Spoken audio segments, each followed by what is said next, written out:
Morning world, it's about 8:30 in the morning on Tuesday the 29th of August 2017. I was going to do another video on Mercury retrograde, but world events seem to be happening quite fast at the moment, and I'm not talking about Texas and global warming. Last night North Korea kicked off again, firing a missile over Japan, and I thought, okay, it's overdue, let's have a look at the horoscope of North Korea. North Korea came into existence at 1 minute past midnight, or around midnight at the start of the day, on the 10th of September 1949, and that's where its horoscope is cast.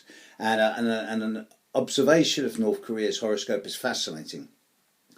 At the time of North Korea's birth, every planet in the sky was in the dark half of the sky.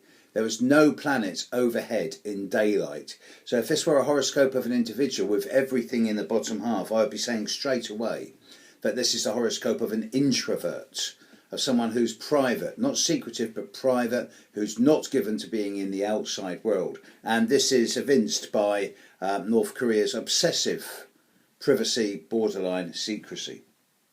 North Korea is a Virgo with Cancer rising and the moon in Sagittarius, but don't let those patterns belie the fact that it's got a very unusual chart.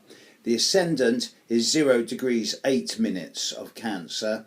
Uranus is at 0 degrees 16 minutes of Cancer. Excuse me.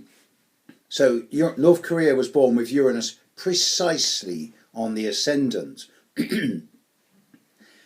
This is a horoscope of something or someone that's very unusual, very different, born rebel, born anarchist, born troublemaker, not so much fighting against anyone or anything, but against everyone and everything.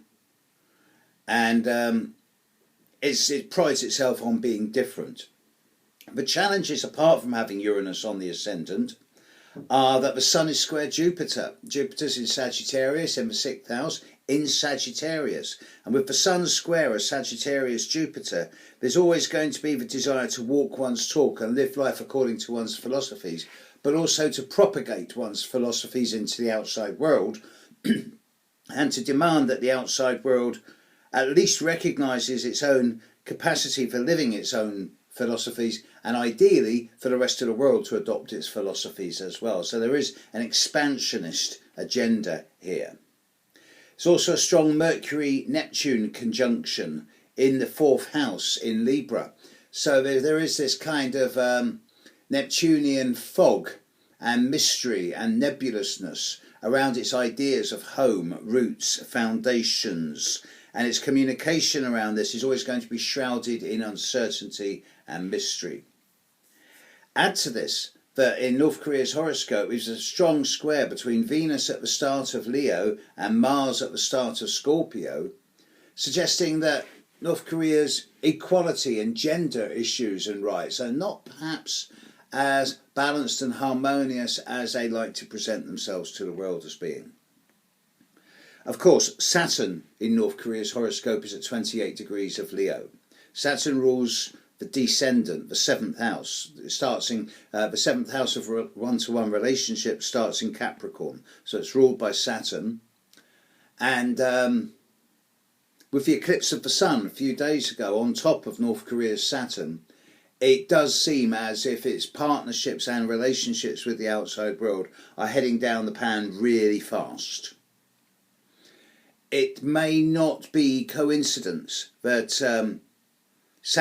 North Korea's Saturn is in exactly the same place as Donald Trump's Mars and ascendant. So the fact that he's taken a personal interest in the North Korean situation, much more so than perhaps Afghanistan, Iraq, Iran, doesn't surprise me, because I can see why he's borderline obsessed with it.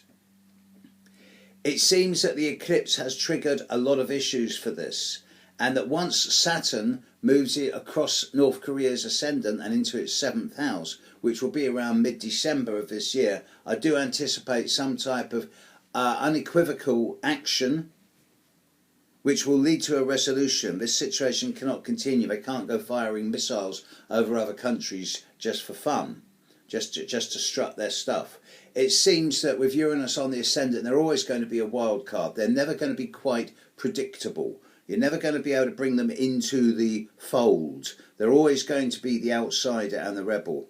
And because of this, I can't see them sustaining their independence in an increasingly community orientated world. And when they've got not only America but also Russia and China leaning on them, then there's going to be problems. So I don't anticipate North Korea's autonomy and identity remaining the same as it is now for that much longer. And I do believe that events of just the last few days have really exacerbated the situation and perhaps set North Korea on a final course of no return. Watch this space around North Korea around the Christmas period. This is when I expect things to really kick off. Okay, today the sun's in Virgo, Mercury's still retrograde, moon's in early Sagittarius, sun square moon at the moment, clearing over the rest of the day. With the moon in Sag today, it's a good day for getting things done, especially if it's more yes, no, black, white. Have a great day, folks. Catch you later. Bye.